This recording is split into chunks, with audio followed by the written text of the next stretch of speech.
মই সীমন্ত চেতনা মঞ্চ আমাৰ অৰ্গেনাইজেশ্যনক মই ধন্যবাদ দিছো কাৰণ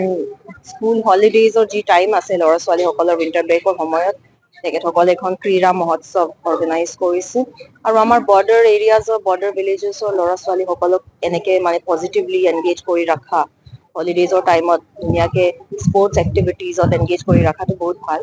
অসম চৰকাৰৰ ফালৰ পৰা আপোনালোকে জানে খেল মহাৰণ অলৰেডি আয়োজিত হৈছে LAC লেভেল কম্পিটিশ্যন আমি ইতিমধ্যে শেষ কৰিছো প্ৰত্যেক LACৰ 5টা LACৰ আৰু আমাৰ ডিষ্ট্ৰিক্ট লেভেল কম্পিটিশ্যন ফেব্ৰুৱাৰীৰ পৰা ষ্টাৰ্ট হ'ব আৰু ষ্টেট লেভেল কম্পিটিশ্যন মাৰ্চত হ'ব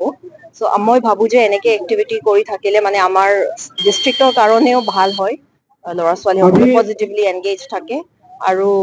কম্পিটিশ্যনছো মানে যেতিয়া আমাৰ ষ্টেট লেভেল বা ডিষ্ট্ৰিক্ট লেভেলত কম্পিটিশ্যনছ হয় জ'নেল লেভেলত কম্পিটিশ্যনছ হয় তেতিয়া আমাৰ ল'ৰা ছোৱালীসকলৰ বহুত পটেনচিয়েল আছে এইটো পটেনচিয়েলটো বনাই ৰাখিব আৰু ছাকচেছ হ'বলৈ মানে বেছি চান্সেছ থাকে চ' মই তেখেতসকলক ধন্যবাদ দিছো আৰু থেংক ইউ ফৰ মানে মোক অপৰচুনিটি দিছে ইয়াত আহিবলৈ মই চাবলৈ পাইছো আৰু ভাল লাগিছে ল'ৰা ছোৱালীসকলে এক্টিভলি আহিছে আজি দিন ছেটাৰডে চানডে ডিনাৰটো আহিছে এক্টিভলি পাৰ্টিচিপেট কৰিছে ভাল হৈছে